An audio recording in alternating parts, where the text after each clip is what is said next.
कथंचित् भवति दृष्ट्यानकालः परिदेवितुम् इमं मुहूर्तं दुःखानां द्रक्ष्यस्यन्तम् अनिन्दिते।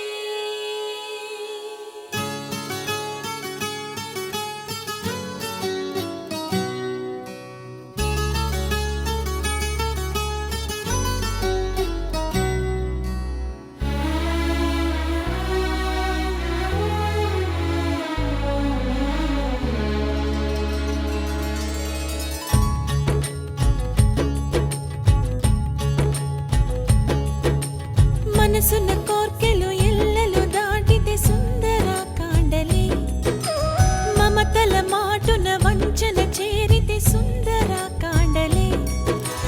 మనసున్న కోర్కెలు ఎల్లలు దాటితే సుందర కాండలే, మమతల మాటున వంచన చేరితే సుందర కాండలే. చీకటి కమ్మినా వెలుగయ్యేవో కదే సుందర కాండ. మనసున్న కోర్కెలు ఎల్లలు దాటితే సుందర కాండలే, మమతల మాటున వంచన చేరితే సుందర కాండలే.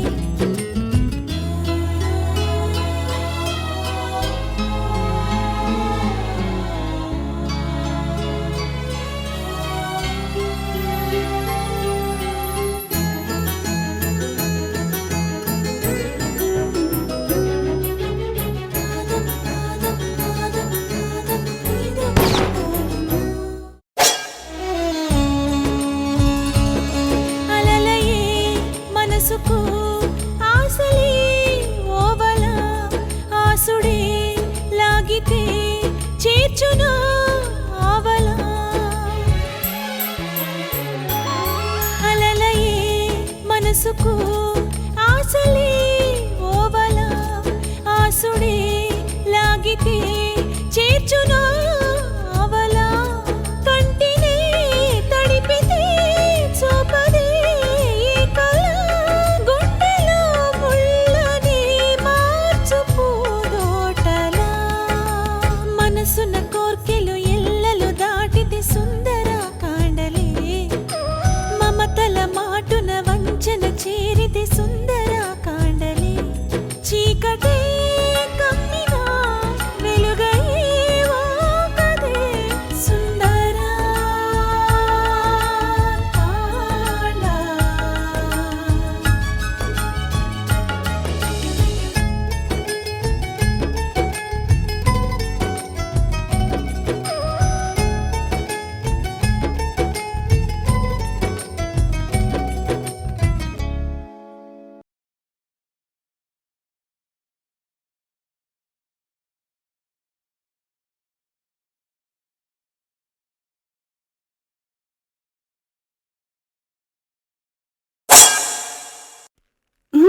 వెళ్ళు.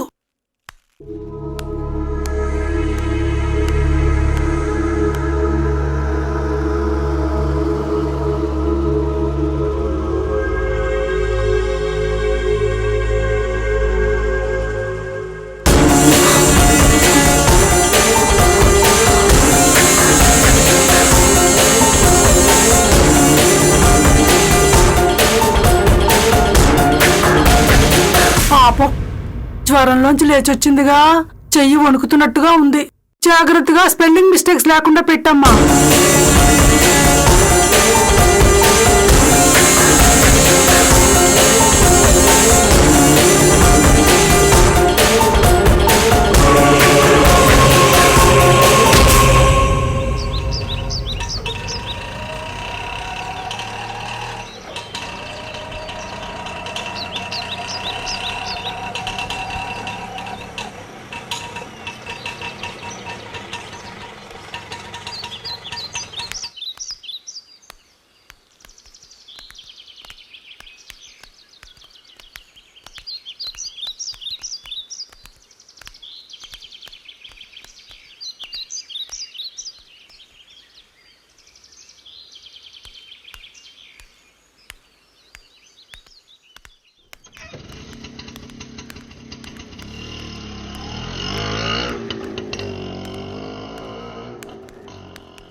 ఎంతో కాలంగా నీ నీడలో తల దాచుకుంటూ వచ్చాను. ఇప్పుడు నా అవసరం కోసం నీకు వెలకట్టి అమ్మేశాను. నేను చేసింది తప్పైతే క్షమించు.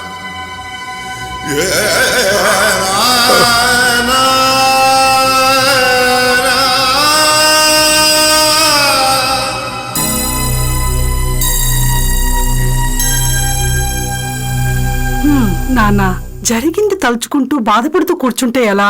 జరగాల్సింది చూడండి.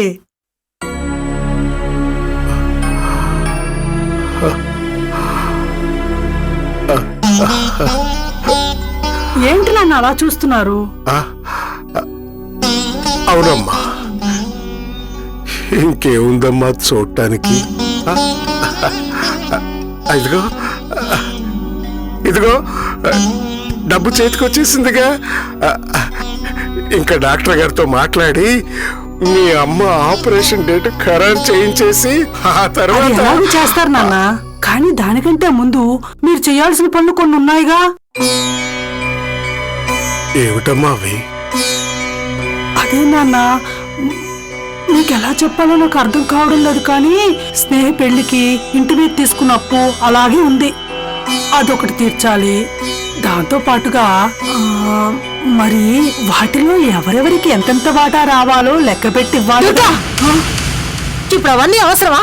ఇప్పుడు కాకపోతే ఇంకెప్పుడు చేస్తారక్క? అసలే లక్ష్మీదేవికి నిలకడ తక్కువ అంటారు. ఆలస్యం చేస్తే ఎటైనా వెళ్ళిపోతుందేమో. చాలే ఊరుకో. మనం వాటాలు పంచుకోవడానికి అది ఇల్లు అమ్మింది. 10 కాలాల పాటు అమ్మని దక్కించుకోవడం కోసం ఇల్లు అమ్మాం. అది నాకు తెలుసులే, కానీ ఆపరేషన్ కావాల్సింది 5 లక్షలే కదా. అది ఎలాగూ ఆయన ఖాతాలో చేరిపోతుంది. ఇందాక నేను చెప్పాను కదా, ఆ పాత బాకీ కూడా ఆయన ఖాతాలోనే చేరిపోతుంది. ఇకపోతే అందులో మిగిలేదంతా ఒక్కొక్కరికి వచ్చేదంతా. ఆ లెక్కలు చూసి పని చేసుకున్నాం అనుకో, ఓ పని అయిపోతుంది కదా. చూడమ్మా, అలాంటి లెక్కలేమిటో నాకు తెలీదు. మీ అమ్మ ఆపరేషన్ ఖర్చులకు పోను, మిగిలింది వాటాలేసుకుని మీరే తీసేసుకోండి. ఇలాంటి విషయాల్లో నేను ఎప్పుడు ముందే ఉంటాను నాన్న. నాన్న, నా పాత బాకీ 5 లక్షలు, తరువాత ఇంకో 5 లక్షలు, అంటే 5, 5, 10 లక్షలు, మొత్తం 10 లక్షలు నాకు కరెక్ట్ గా వస్తుంది. నా లెక్క కరెక్టో కాదో కావాలంటే ఎవరినైనా అడగండి. నీ లెక్కల సంగతి ఏవో కాని డబ్బు కోసం నువ్వు పడే ఆరాటం చూస్తుంటే అసలు నువ్వు ఇంటి ఆడపడుచువేనా అనిపిస్తోంది. ఈ ఇంటి ఆడపడుచును కాబట్టే వాటా అడుగుతున్నాను. పరాయిదాన్ని అయితే నేనెందుకు అడుగుతాను? అక్క, దీంతో మాటలు అనవసరం. నాన్న, దానికి ఇవ్వాల్సింది ఏముందో ఇచ్చి పంపించండి.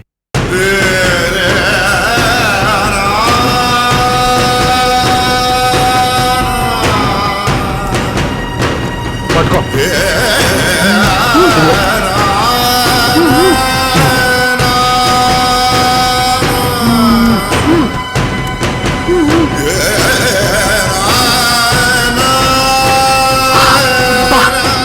నా లెక్క తేలిపోయింది. ఇక మీరు ఎలా పంచుకుంటారో మీ ఇష్టం. వస్తాను. సుందరా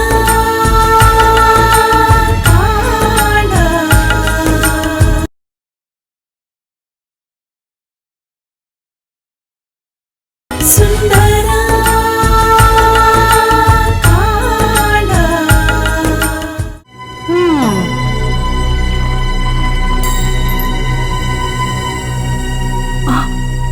నాన్న, చెప్పడం మర్చిపోయాను. మా ఆయనేమో మీతో ఒక విషయం చెప్పమన్నారు నాన్న. ఏమిటమ్మా? ఇక నుంచి నెలలా ఈ ఇంటికి 3,000 రూపాయలు అద్దె ఇవ్వాలట. ఆయనైతే 5,000 చెప్పారు నాన్న. నేనే ఉండేది మా వాళ్లే కదండి, 3,000 సర్దుకుందా అని చెప్పాను. అలాగేనమ్మా. వస్తాను నాన్న. ఇదిగో, మొహమాట పడకుండా నీ వాటాకి ఎంత వస్తుందో అడిగి తీసేసుకో. బాయ్.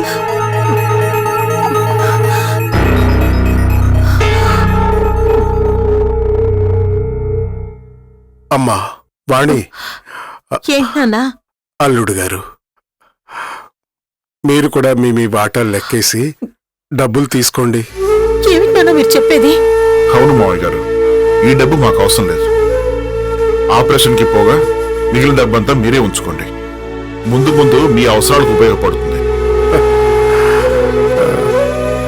శ్రీకాంత్, ఆ, మరి నువ్వేమంటావురా? కన్న బిడ్డలకి కన్నవాళ్ళు పంచాల్సిందే ప్రేమని నాన్న, ఇలా వాటాలు కాదు. అమ్మా వాణి, ఏంటి నాన్న?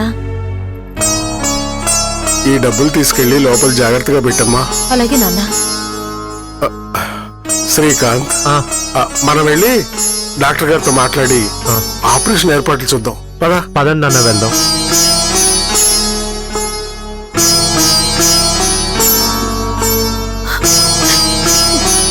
ఏంటండి?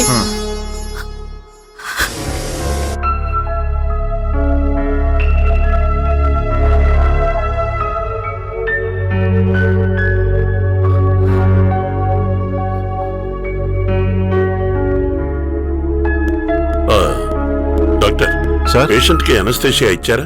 ఇంకా పేషెంట్ హస్బెండ్ దగ్గర సిగ్నేచర్ తీసుకోలేదు సార్. త్వరగా తీసుకోండి. అలాగే తీసుకుంటాను సార్. సిస్టర్ రండి. డాక్టర్, ఏమిటమ్మా? డాక్టర్, మా ఆయనతో కొంచెం మాట్లాడాలి. ఇప్పుడా? అనస్థేషియా ఇవ్వబోతున్నారు. దానికంటే ముందు ఆయనతో మాట్లాడాలి డాక్టర్. నర్స్, అలాగే వస్తానన్నారు. సార్, ఆ? మీ వైఫ్ మీతో మాట్లాడాలంటున్నారు.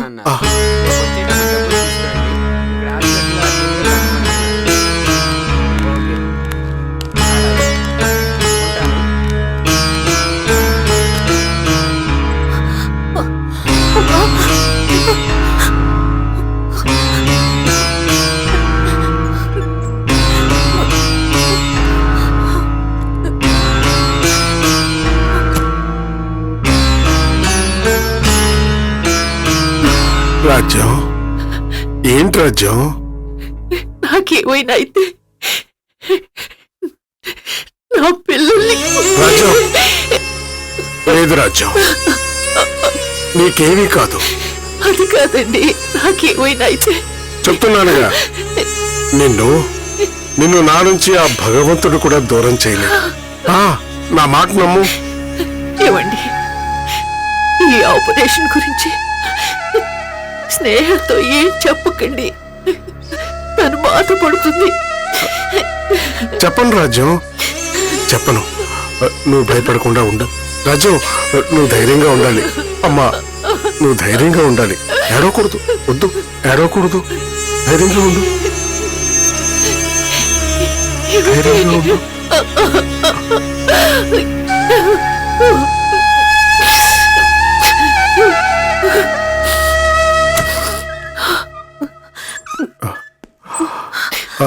సార్, సంతకం పెట్టండి సార్. ఆపరేషన్ చేయాలి. ఇక్కడ పెట్టండి.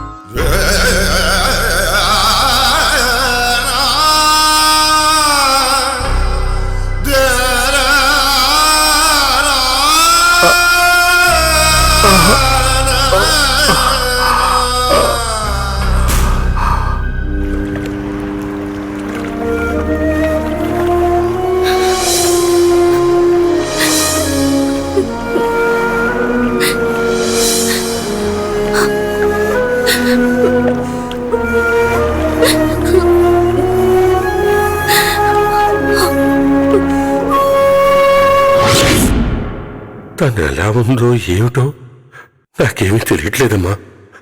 మా అమ్మాయితో మాట్లాడి 2 సంవత్సరాలు అయింది. తన అతిగతి కూడా ఏమైందో నాకు తెలియకుండా పోయింది. అసలు తను బతికుందో లేదో కూడా నాకు తెలియదమ్మా. అమ్మా స్నేహ, నువ్వెలాగో అమెరికా వెళ్తున్నావు కదా,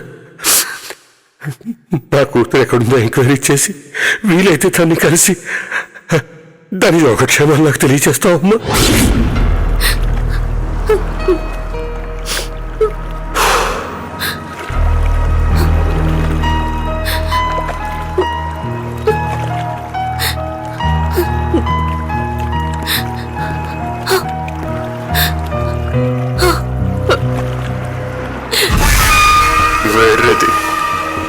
ఫోటో మాతిన విషయం తెలియకుండా ఇక్కడ కూర్చుని ఏడుస్తుంది. ఏదో విధంగా ఈ సమస్యకి ఒక పరిష్కారం దొరికింది. ఏ అజయ్, యు ఆర్ గ్రేట్ రా, king of the world.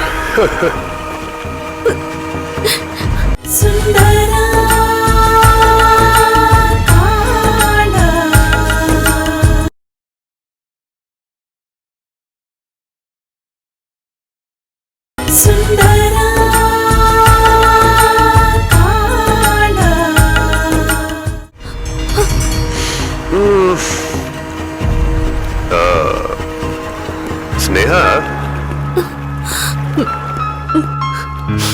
see, listen, control చేసుకో స్నేహ, కంట్రోల్. ఇప్పుడు నువ్వు ఎంత ఏడిచినా పోయిన వాళ్ళు తిరిగి రారు. ఆ అమ్మాయికి చావు ఇక్కడ రాసి పెట్టింది, అలాగే జరిగింది. మనం ఏం చేయగలం? పాపం బాబాయ్, ఏ రోజుకైనా తన కూతురు గురించి శుభవార్త వింటారని ఆశగా ఎదురు చూస్తున్నారు. కానీ ఆ అవకాశం ఆయనకి ఎప్పటికీ రాదని తెలిసిపోయింది. ఈ ఘోరమైన వార్త నా నోటితో నేనెలా చెప్పనండి? ఏం చేద్దాం ఇప్పుడు? చేదుగా ఉన్నప్పటికీ నిజాన్ని ఎంతకాలం దాచిపెట్టగలం చెప్పు? ఈ విషయం తెలిస్తే ఆయన బ్రతకరండి. వెన్న మరుక్షణమే జీవితం మీద విరక్తి కలిగి ప్రాణాలు వదిలేస్తారండి. పాపం. ఒకే ఒక కూతురు కదా, చేసినా చెయ్యొచ్చు. అందుకే నేను నిజాన్ని దాచాలనుకుంటున్నాను. వాళ్ళ అమ్మాయి ఇక్కడ క్షేమంగా ఉందని అబద్ధం చెప్పాలని నిర్ణయించుకున్నాను. అబద్ధం చెప్తావా? నువ్వు స్నేహ, నువ్వు అబద్ధం చెప్తావా? అది నీ వల్ల అవుతుందా? చెప్పాలండి, తప్పదు. ప్రాణం తీసే నిజం కన్నా ప్రాణం నిలబెట్టే అబద్ధం ఎంతో పవిత్రమైందంటారు. అది నిజమే, బట్ చనిపోయిన మనిషి బతికుందని చెప్పడం తప్పు కదా? తప్పేం కాదు. మీరు ఫోన్ ఇవ్వండి, నేను మాట్లాడాలి. స్నేహ,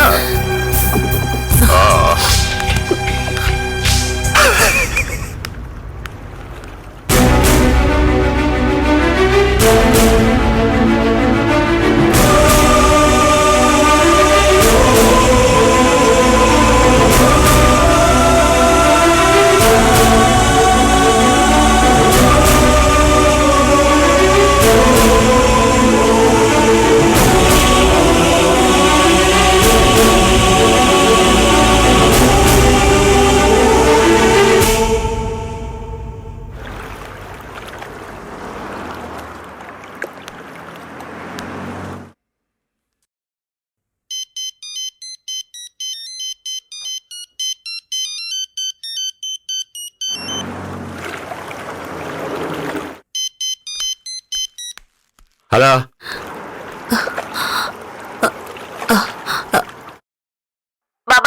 బాబాయ్ నేను స్నేహని. ఎక్కడున్నారు బాబాయ్?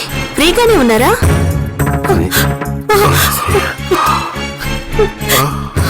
నేను హాస్పిటల్లో ఉన్నానమ్మా. హాస్పిటల్లోనా? ఏమైంది బాబాయ్? నాకేం కాలేదమ్మా, నా ఫ్రెండ్ కోసం వచ్చా. అయితే నేను తర్వాత మాట్లాడినా బాబాయ్? పర్వాలేదమ్మా, చెప్పు, ఏమిటి విషయం? బాబాయ్, మీ అమ్మాయి కోసం ఎన్ని రోజులుగా గాలిస్తున్నావా? అది ఇప్పటికి ఎలాగో సక్సెస్ అయింది. అవును బాబాయ్, ఇప్పుడే మీ అమ్మాయిని కలిసి వస్తున్నాను బాబాయ్. కలిసావమ్మా? మా అమ్మాయి బతికే ఉందా? ఎలా ఉంది? ఏం చేస్తుంది? ఇన్నాళ్ళ నుంచి నాన్నకి ఫోన్ చేయాలని కూడా తోచలేదమ్మా. అమ్మా, అక్కడ తనేం చిక్కుల్లో చిక్కుకోలేదు కదా? మీరేం కంగారు పడాల్సిన అవసరం లేదు బాబాయ్. ఇక్కడ మీ అమ్మాయి చాలా సంతోషంగా ఉంది. నిజం బాబాయ్. కాకపోతే వేరే ఒకతన్ని ఇక్కడ ప్రేమించి పెళ్లి చేసుకుంది. పెళ్లి చేసుకుందామా? ఆ ఆ విషయం తెలిస్తే మీరెక్కడ కోపడతారోనని ఫోన్ చేయడం మానేసింది. అంతే తప్ప మీరు భయపడుతున్నట్టు ఇక్కడ తనకి ఎలాంటి కష్టమూ రాలేదు. తను ఎలాంటి చిక్కుల్లోనూ పడలేదు బాబాయ్. ఇప్పుడు నువ్వు చెబుతున్నంత నిజమేనా అమ్మా? అలా అడుగుతున్నారేంటి బాబాయ్? మీతో అబద్ధం చెప్తానా? అది ఏ విషయంలో? మీ అమ్మాయి విషయంలో? అంటే తను పెళ్లి చేసేసుకుందామ్మా? పెళ్లి చేసుకోవడమే కాదు బాబాయ్, పండంటి కొడుకుని కూడా కంది. అలాగా? నేనిప్పుడే మీ మనవని కూడా చూసొచ్చాను. ఎలా ఉన్నాడమ్మా? నా పోలికలో ఉన్నాడా? ఎవరి పోలిక? చాలా వరకు మీ పోలికలే ఉన్నాయి. ఆహా. మీరు చూస్తే నేను చెప్పింది కరెక్ట్ అంటారు చూడండి. అవునా అమ్మా?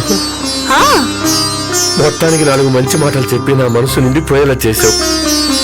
నేను నీకు రుణపడి ఉంటానమ్మా. అయ్యో అదే మాట బాబాయ్. అది సరే గాని మా వాళ్ళ దగ్గర నుంచి ఫోన్లేమీ పెద్దగా రావడం లేదు. మా అమ్మతో మాట్లాడి చాలా రోజులైంది. అసలు అమ్మేం చేస్తుంది బాబాయ్? ఎలా ఉంది? తను బాగానే ఉంది కదా?